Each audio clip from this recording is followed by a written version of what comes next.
Hey, what's up, everybody, man? This is Kay with the Let's Talk About It podcast. I am here live at Continue Beauty Lounge, my home place where I do my services and barbering. I am with the owner, Shalamar Johnson.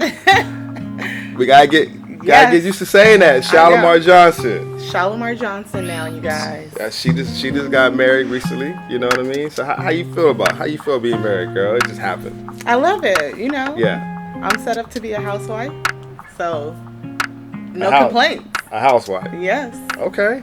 All right. I ain't mad I know at how you. to fulfill all the duties. Yes, absolutely. So I was made for it. Shoot, nothing else but to do it. All right. So, but now, you say you set it to be a housewife, but you got this beautiful establishment, Continue Beauty, that you run here. And what area are we in right now? We are in the Rolando area, off of University and 70th. Right. So how long you been actually owning this salon right now? It will be 3 years in June.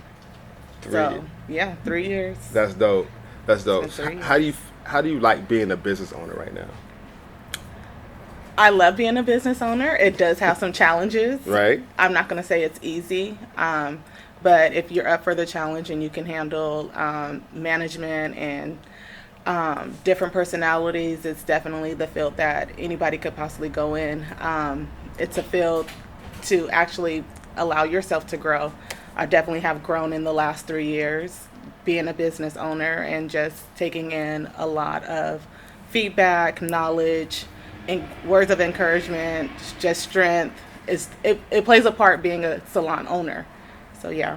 Right. So you say you've grown for the last 3 years. Yes. Like, tell us about that a little bit. Like, how have you grown from the beginning of 2020 to now? So I feel like I have grown in all the aspects of listening. I listen more. I'm more patient. I have more sympathy for people. I just feel that I was a lot selfish and I was more focused on myself, and now I'm focused on the team that I actually have. I want everyone in here to succeed, not just for myself to succeed. I was always the type to just grind, hustle, get my money.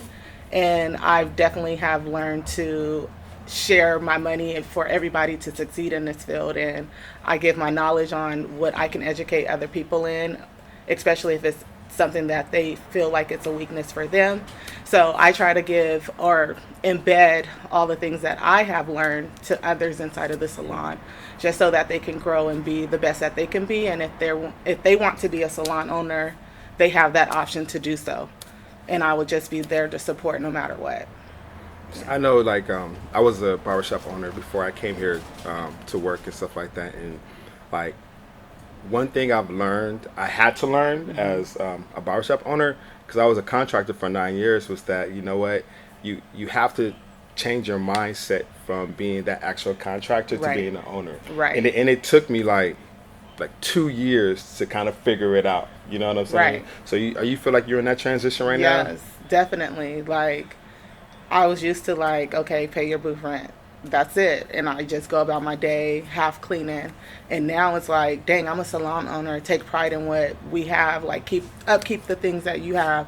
Make sure you're cleaning, doing the sanitation, making sure that everybody is good in the salon. Check in and check out before you leave. I wasn't doing that when I was a booth renter. It was me come in, do my clients, and I would bounce. But now I really take pride in actually building a relationship, hanging out, and spending time with the people that I work with. And I treat them all equal. So it definitely has been a change from being a booth renter to now being a salon owner. So you don't have no favorites here at the salon? I do not have any favorites. I love every single one equally. We all get along. We all give a helping hand. It's a vibe in here. If you guys haven't been here, you guys might as well just stop on in. We have hangouts on Fridays and Saturdays usually. But everybody in here gets along. We are not a competition. We all service every man, woman, sex, every gender, all of that. So it's a one-stop salon. One-stop shop. I can attest to that. I've been here since October of last year, and this has probably been one of the best groups and teams that I've been involved with. You know what I mean? As far as just the ambiance, the how we connect with each other, Right. you know, how we vibe just Right. as a group. I really feel like it's good for, you know, for a salon to have like men and women Right. to be, so we can Right. connect and we kind of feed off each other's Right. energy and stuff like that, man. Definitely. So, like she said, if y'all haven't been here to continue beauty, y'all better hurry up and come, man, because Right. we're always got customers and clients here on a daily basis. So, how long have you been a cosmetologist? I think it's like 16 years, to be honest. I started beauty school. I didn't really fully get my license when I first started school back in 2006 at City College. I had to put my priorities first and stop school and work. So I had to work. I had to pay bills. You know, I wasn't one of the lucky ones to live at home for free. So my instructor's like, you either school or work, and it was work. So I stopped, and I stopped for 2 years, and then I used to work for a company called Culligan Water. Everybody knows, hey, Culligan man. So I worked there, and then when I got laid off from that job, I had the opportunity to work in a salon and braid hair. Okay. And so I started braiding hair, and then they were like, you know how to do hair. So, because I would do my siblings and my families and stuff, like my family members. And then she was like, you need to go back to school. Whatever it is you need help with, I'm going to be there to support. So I was like, okay, let me figure this out. So I went back to school, and she gave me free booth rent. She helped me up until I finished school. And she was like, don't stress about it. Just get your license. And that's what I did. And I owe her to this day. Erica Williams always supported me since I worked in her salon. Always been a big help to my career now, because if it wasn't for her, I wouldn't have finished school. Like, she gave me the opportunity. I was on the grind of like having to provide for myself and have somewhere to live. So big props to Erica. Yeah, that's dope, Erica, for doing that. Like, you don't hear a lot of business owners or salon owners, barbershop owners just giving somebody just free range, just have free booth rent, and just to work until you can build your clientele up. You know what I mean? So that's pretty big, man. Right. Do you feel like if you did have to pay booth rent, you would still be in the situation you're in now? Yeah. Yep, because I'm a hustler. I've always hustled. I never had any handouts. I've always worked for everything that I have now. Like, it's never been, oh, I'm gonna just give it to you. Right. You know, I didn't grow up in that lifestyle of having the things that I have now. I've always worked. I worked since I was 14 years old. My first job was working in the cafeteria at the Channel 10 News, and I've worked every year in the summer since then. And then once I got out of high school, it was school and then work, and then quit school, then it was work, and then it's just always been that. Man. I've always had 2 to 3 jobs, but now I solely focus on just the salon. And that's what I truly love. And people say, are you tired? I'm never tired.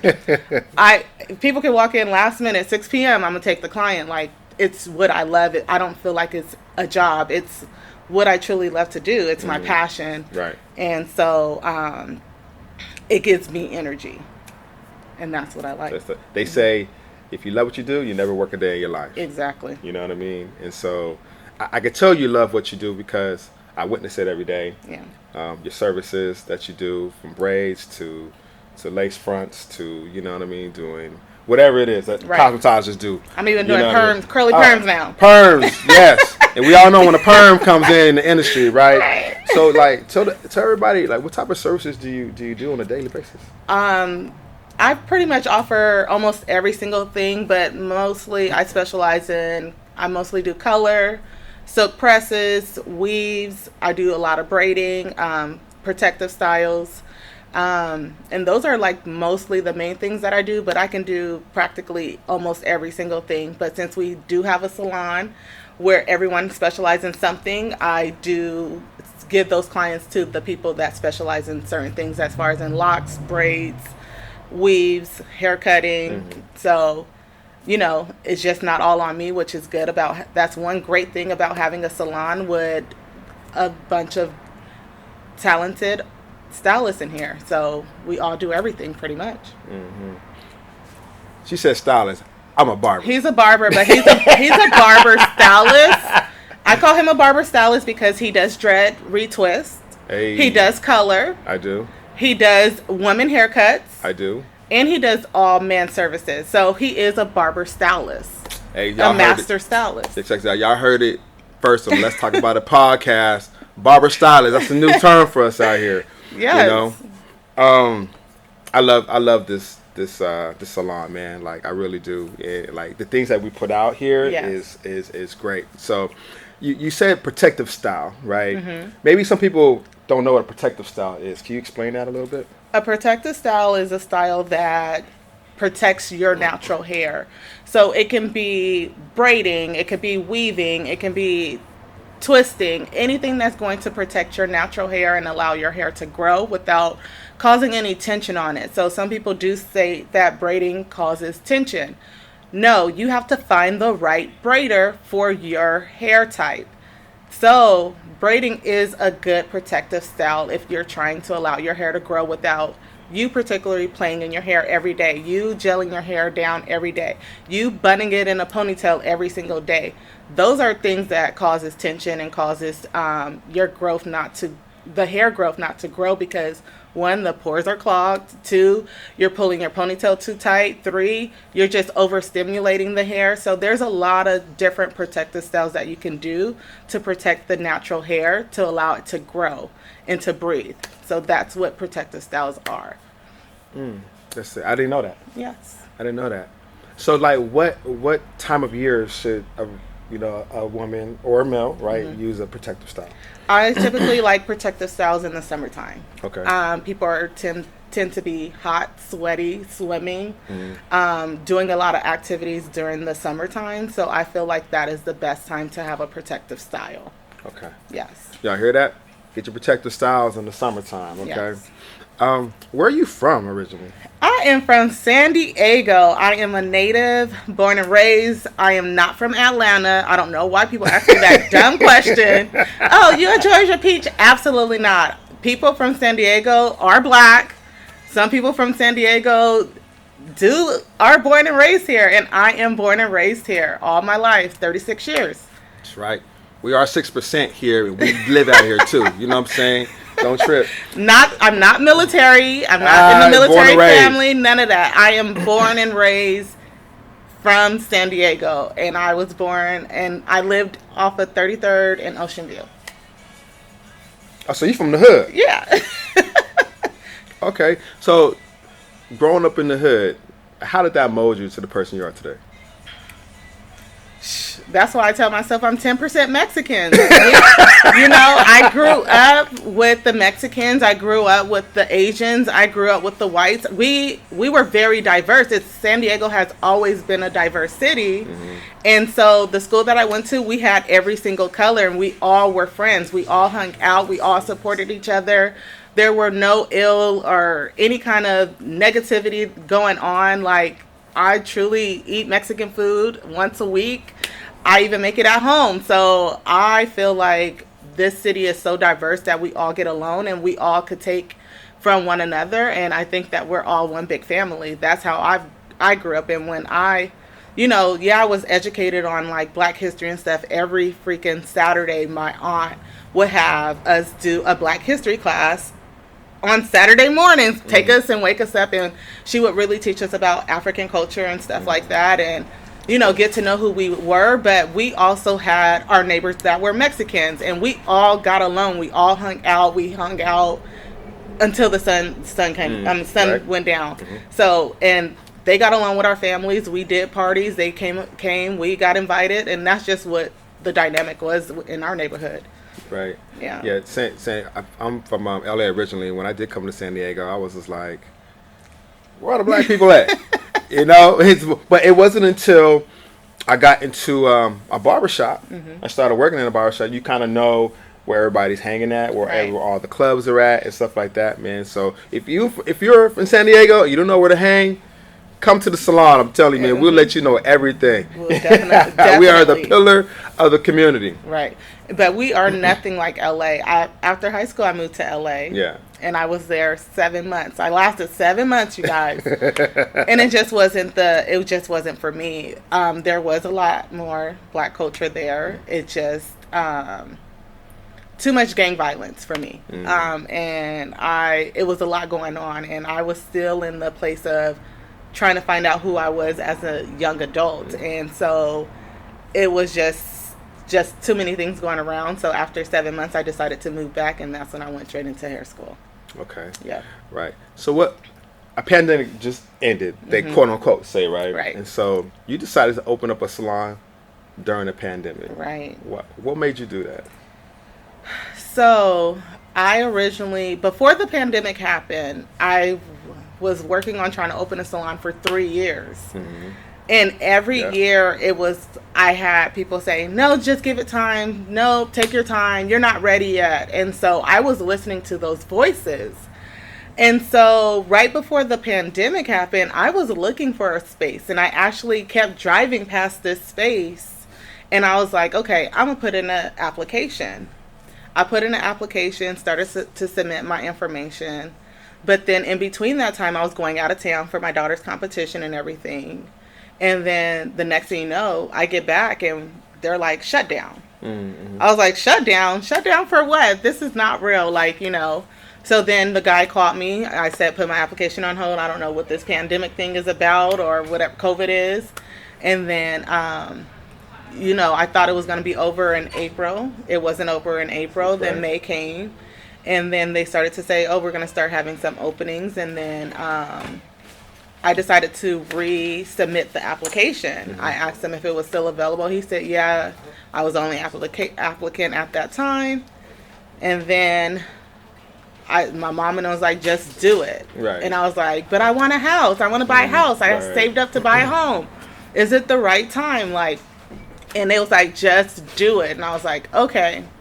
And then, so I just started looking into it, and then some other things came about. I don't know if you want to get all into that. It's up to you. Let's talk about it. So if there's drama, we don't want to hear it. You know, we're trying to keep it positive. Exactly. You know? So all right. Some things transpire, but we ended up opening a salon. I did have partners at the time, but I no longer have partners. Okay.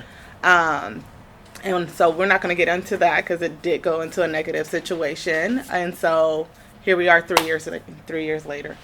Right. So like the starting process to actually opening up something like this, like what did you have to go through? Like, did you have to look through, you know, magazines to find your furniture? Like, how did you get this thing furnished completely? So, one, make sure you have money.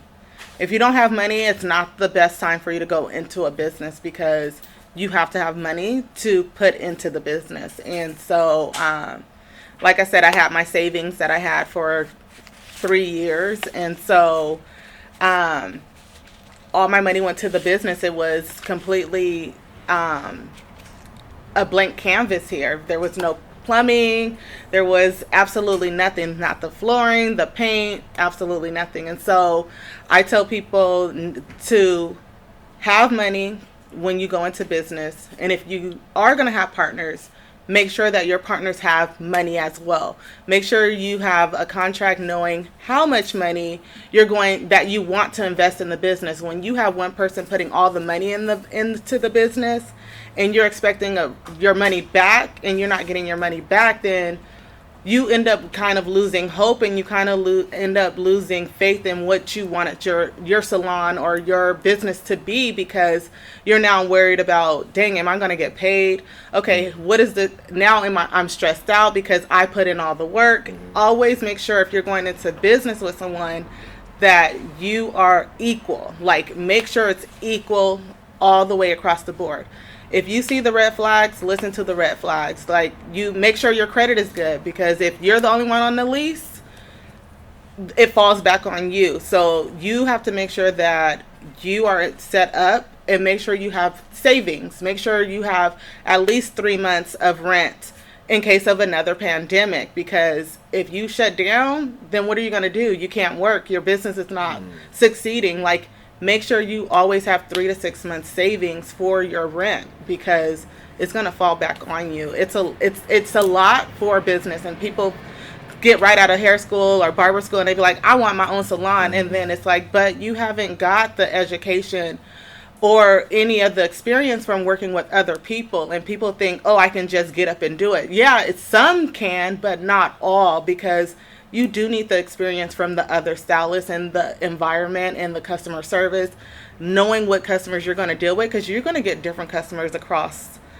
the world, to really be honest, and you're going to experience a lot of things, and you can't figure them all out on your own when you're working on your own. It's always best to kind of have a team and veterans and people that are a mentor, or people that you could call when you are in a jam. And I've been doing hair for 16 years, and there's still times I have to maybe call Kay for advice, because he's a veteran. He got some years on me. So, but you have to have the right mindset too. Like, mental health is very important. And that was one of the things with me having my partners. It was a lot of stress that came with it in the first 4 months. And when you're the sole person on a lease, all the bills is on you. You got to make sure the money is in the account. If the money's not in the account, you're looking like, where is this money going to come from? Because now it's got to come out of my personal.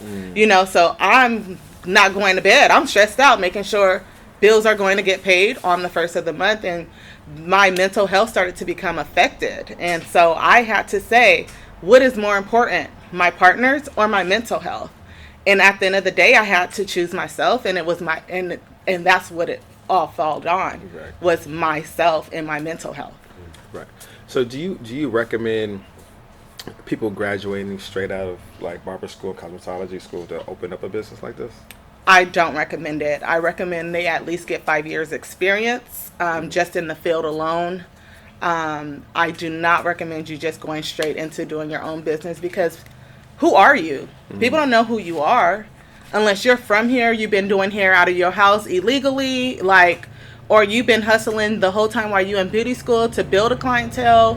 But when you go and get your own establishment, and people are like, who are you? I don't see any of your work. I don't see anything that you have contributed to in this community. Like, people want to know, for instance, who is Shalamar Rogers now? Who is Shalamar Johnson?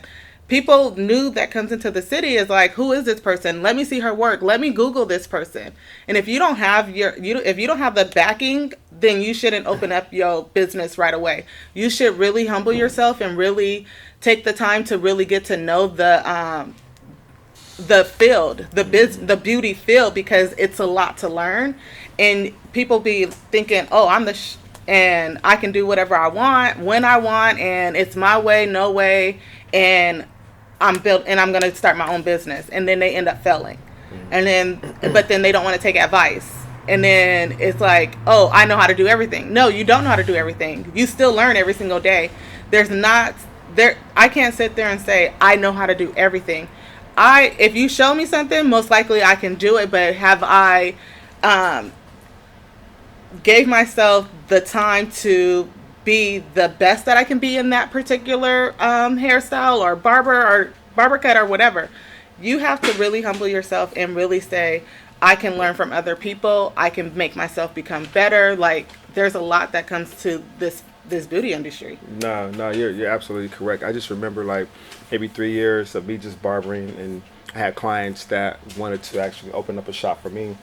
And I felt deep inside my heart like I wasn't really ready for that, right? Because, when you're just a contractor, it's easy for you just to clean your station, right? Take your trash out and go home.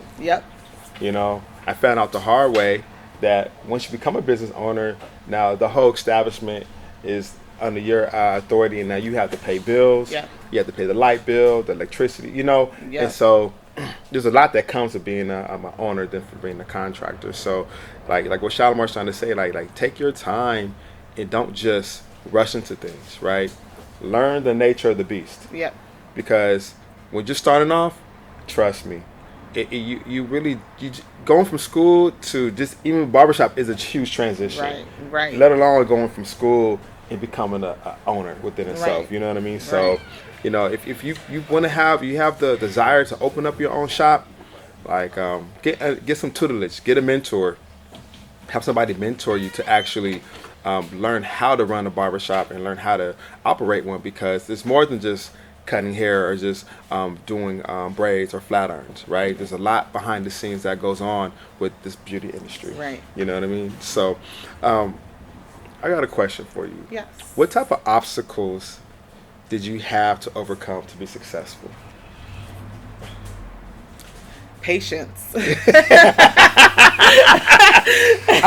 think everybody needs that. Like, for real, for real. Seriously, you really do have to have patience.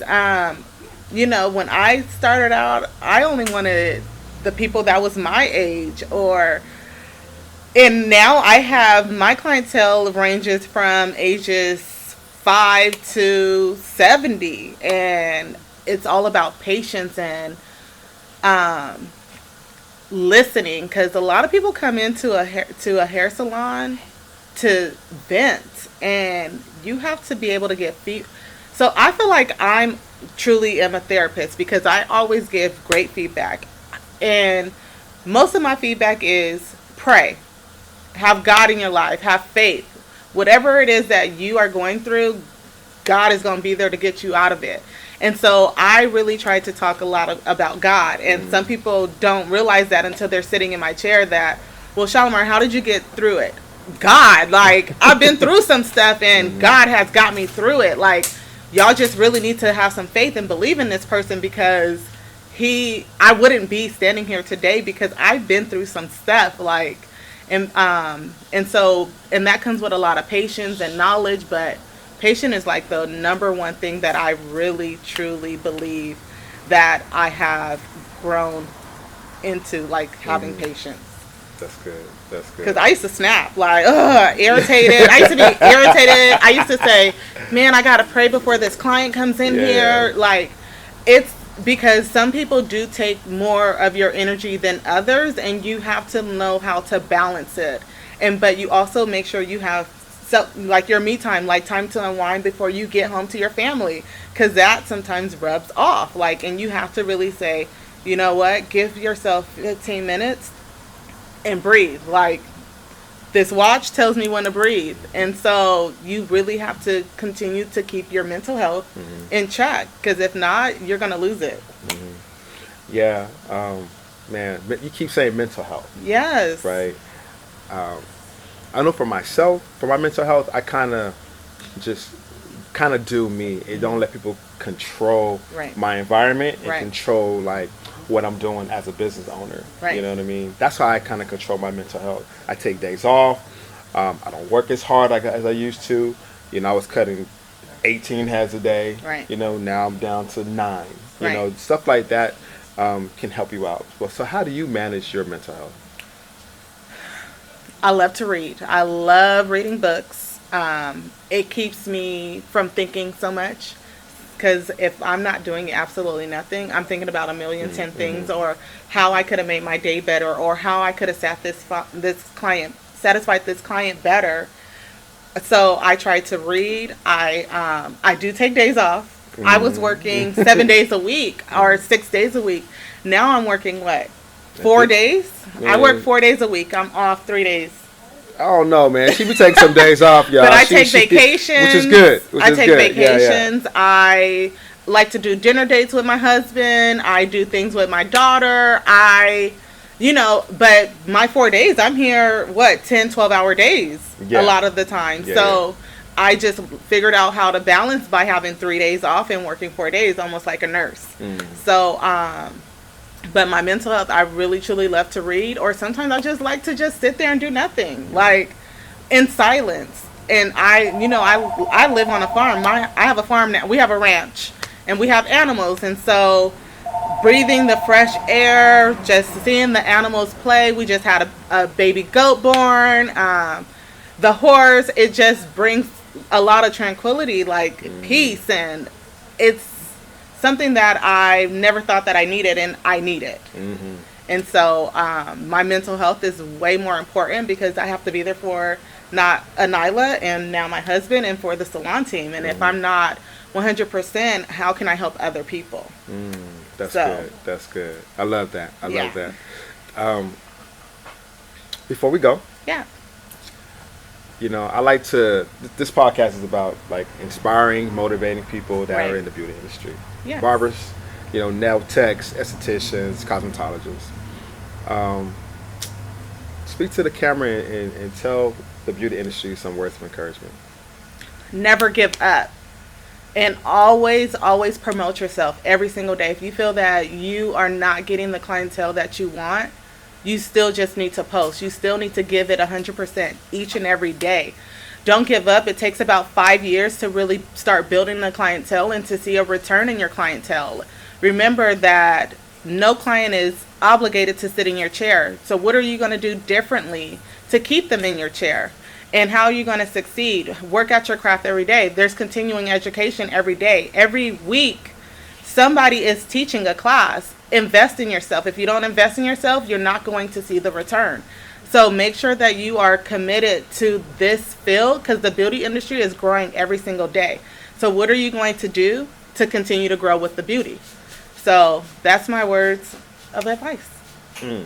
Continue beauty. Now, I was gonna end it like so years ago. I remember you were saying that your business is Continue Beauty, even though you were working at Heritage, Right. and you're like, my business is Continue Beauty. This is how I do my taxes, all that stuff. Like, how did you come up with that name? The reason why I came up with Continue Beauty because it's continued. It's continued every single day. It's not a day that you stop the beauty industry. Whether it's makeup, it's hair, it's cutting, it's fashion. Everything is beauty, so it's always being continued. So that's why I chose the name Continue Beauty. Yes. Shalamar, I appreciate you. So check this out. I do a fun facts portion of the interview. So I don't know if you guys know this, but I know a lot of fun facts about her. So I'm going to ask her maybe a couple questions, and then you just give us some honest answers. All right. I know you're a sneakerhead. Right or wrong? I used to be a sneakerhead, and Priorities was the number it came about. But Okay.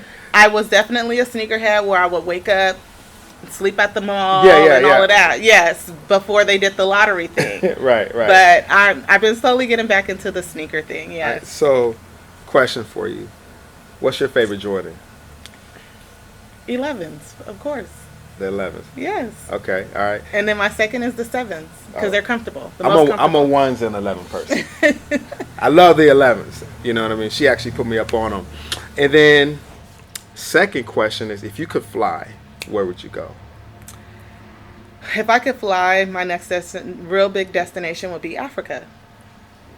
And if not Africa, it would definitely be like Australia or Egypt, or Okay. I would even love to go to damn it, I lost it.